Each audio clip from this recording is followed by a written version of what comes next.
নমস্কার বন্ধুরা, কেমন আছেন সবাই? সুস্মিতার কুটিনাটি ব্লগে সকলকে স্বাগত জানাই। চলে এসেছি একটি নতুন ভিডিও নিয়ে। বন্ধুরা, আজ তো রাধা অষ্টমী, তো আজ রাধা অষ্টমী, তাই ভাবলাম আপনাদেরকে সকাল থেকেই দেখাই গোপাল সেবা। তো এই যে গোপাল সোনাকে আমি ঘুম থেকে তুলছি, তো গোপাল সোনাকে ঘুম থেকে তুলে দেব। আপনারা ব্লগের সঙ্গে থাকুন, দেখতে থাকুন। আর সকলকে রাধা অষ্টমীর অনেক অনেক শুভেচ্ছা। বলা হয় যে জন্মাষ্টমী করলে নাকি রাধা অষ্টমীও করতে হয়, আর রাধা অষ্টমী করলে 10 কোটি একাদশীর ফল নাকি মেলে। তো যাই হোক, সেটা আমি জানি না। তো আমি তো প্রত্যেক বছরই রাধা অষ্টমী গোপালকে একটু ভোগ বানিয়ে দিই, আর গোপালকে আমি রাধা রূপে সাজিয়ে দিই। তো বলা হয় যে যাদের ঘরে রাধা নেই, তো তারা গোপালকেই রাধা সাজাতে পারে, রাধার বেশ ধারণ করাতে পারে, গাড়িয়ে ধারণ করিয়ে পূজা করতে পারে। তো আমি সেটাই আজ করব। গোপাল সোনাকে কীভাবে রাধা সাজাবো সেটা দেখতে হলে পুরো ব্লগটা কিন্তু দেখতে হবে। আর যে ঘুম থেকে উঠি ওদের কিন্তু মুখ ধুইয়ে মুছিয়ে দিলাম একটু। তো এবার ওদের কিছু প্রসাদ দেব। এই যে খাল্লাগুলোকে দিয়ে দিচ্ছি। তো এবার প্রসাদ এবার খেতে দিয়ে দেবো, ভোগ লাগাবো। একটু চাল ভাজা, বাতাসা আর তিলের নাড়ু। তো ব্লগের সঙ্গে থাকুন, দেখতে থাকুন। আশা করি ভিডিওটা খুবই ভালো লাগবে। আর একটু আরতি করে দিলাম সুগন্ধি ধূপ দিয়ে।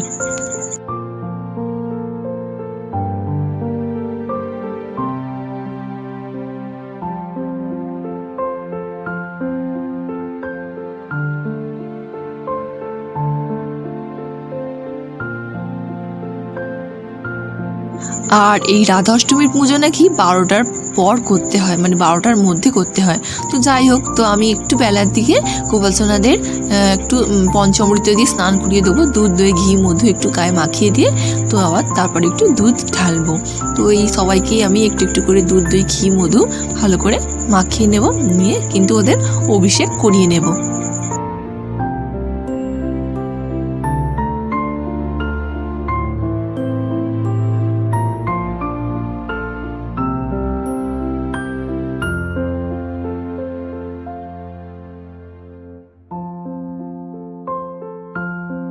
আপনারা যারা জন্মাষ্টমী পালন করেছেন, তারা রাধা অষ্টমী কীভাবে পালন করবে আমাকে অবশ্যই কিন্তু কমেন্ট সেকশানে জানাবেন কীভাবে আপনারা রাধা অষ্টমী পালন করলেন। আর এই যে গোপালের সোনা স্নান হয়ে গিয়েছে, তো ওকে আমি এবার রাধা সাজাবো। এই যে চুলটা দেখতে পাচ্ছেন, এই চুলটাই আমি চেষ্টা করছি ওকে পরিয়ে দেওয়ার। এই যে দেখুন, স্ট্রেট চুল। তো এই চুলটা নতুনই চুল, এইটাকে এবার আমি পরিয়ে দেবো। আর এই যে দেখুন, গোপাল সোনা একটা সুন্দর ড্রেস পরে নিয়েছে। তো এই জামাটা আমি জন্মাষ্টমীর সময় কিনেছিলাম, তো একদিন মাত্র পরেছিল, তারপর থেকে আর পরানো হয়নি। আর মাথায় একটা ওড়না দিয়ে দিয়েছে। তো একদম গোপাল সোনা কিন্তু আজ রাধার বেশ ধারণ করবে, আর আমি হাতে কিন্তু চুড়িগুলো ওকে পরিয়ে দিচ্ছি। আর যে গলার হারটা জন্মাষ্টমীর সময় পরিয়েছিলাম, তো সেই হারটায় আমি কিন্তু একটা পরিয়ে দিচ্ছি যাতে টিকুলি টাইপের দেখতে লাগে। আর পরিয়ে দিয়েছি তার সঙ্গে কানের আর নাকে নথটা পরানোর চেষ্টা করছি, কিন্তু কিছুতেই পাচ্ছি না। তো যাই হোক, এই যে ফাইনাল লুক দেখুন কেমন লাগছে। দেখুন রাধা পুরো একদম যেমন গোপাল, একদম যেন সত্যি রাধা হয়ে গেছে। তো বাড়ির সকলেই দেখে কিন্তু অবাক যে কি সুন্দর রাধা, মানে গোপালকে যে রাধা সাজানো যায়, বাড়ির সকলে দেখে কিন্তু অবাক, সত্যি অবাক হয়ে গিয়েছে। আর রাধাকৃষ্ণকে আমি নতুন জামা, সকলকে আমি নতুন পোশাক পরিয়ে দিয়েছি। দেখতেই পাচ্ছেন গোপাল সোনা, ননী সোনা, আগের গোপাল সোনাটা যেটা আপনারা অনেক বহু ভিডিও দেখেছেন, তো তাকেও আমি সুন্দর সুন্দর নতুন ড্রেস পরিয়ে দিয়েছি। আর দিয়ে দিচ্ছি চন্দনের টিপ, কারণ গোপাল পুজো করলে আমি চন্দন সেবাটা দিয়েই থাকি। তো চন্দনের টিপ পরিয়ে দিয়েছি। আর আমাদের রাধারানীর প্রিয় ফুল হচ্ছে কাঠগোলাপ। সেই কাঠগোলাপ কিন্তু আমি জোগাড় করেছি। ঠিক, আমি মালা কিনতে পারিনি, মানে সময় পাইনি, আমার শরীরটা খুবই খারাপ। তো যাই হোক, কিন্তু আমি রাধারানীর প্রিয় ফুল চেষ্টা করেছি সেটা জোগাড় করার।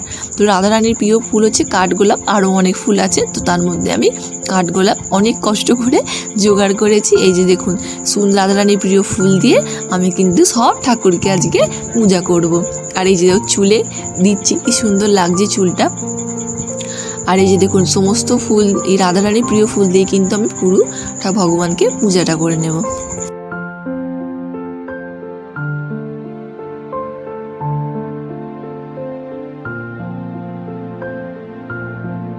তো এবারে আমি তুলসী পাতা সকলকে একটা করে চন্দন তুলসী পাতা সকলের ভগবানের পায়ে কিন্তু আমি নিবেদন করে দিচ্ছি, কারণ তুলসী পাতা ছাড়া কিন্তু গোপালকৃষ্ণ পূজা হয় না। আর তাই জন্য আমি সকলকে তুলসী পাতা দিয়ে দিয়েছি, আর দিয়ে দিচ্ছি সাদা পয়সা ফুল। দারুণ লাগছে দেখুন। মালাকে কিন্তু হার মানিয়ে দেবে। মালাটা জোগাড় করতে পারিনি, মনটা খুবই খারাপ লাগছিল, কারণ আমি বাইরে বেরোতে পারিনি। কিন্তু যাই হোক, রাধারানীর প্রিয় ফুল তো পেরেছি আমি জোগাড় করতে, এটাই আমি অনেক অনেক খুশি।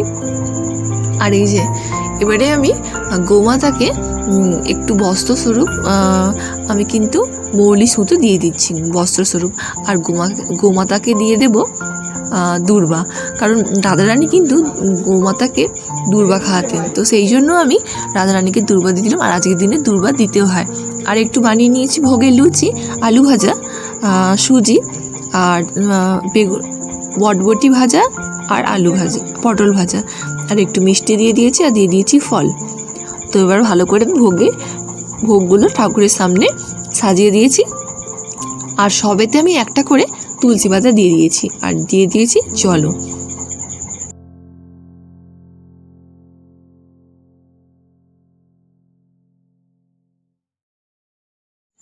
সমস্ত প্রসাদে কিন্তু আমি একটা করে ফুল দিয়ে দিয়েছি।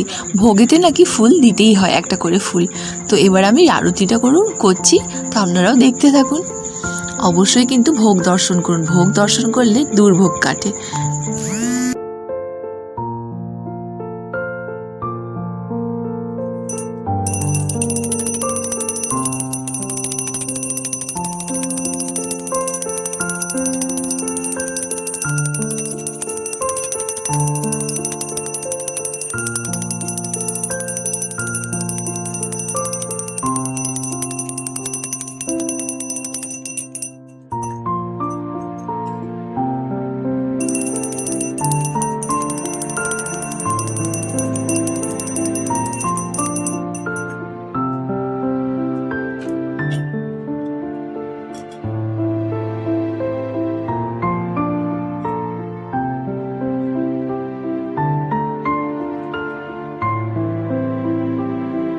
তো বন্ধুরা, এই ছিল আজকের পূজা বিধি, একদম নিজস্ব মন থেকে করেছি। তো ভগবানকে পুজো করতে গেলে মনের ভক্তিটাই আসল, আর মনের ভক্তি সহকারেই আমি গোপালকে রাধারানীর রূপে পূজা করেছি।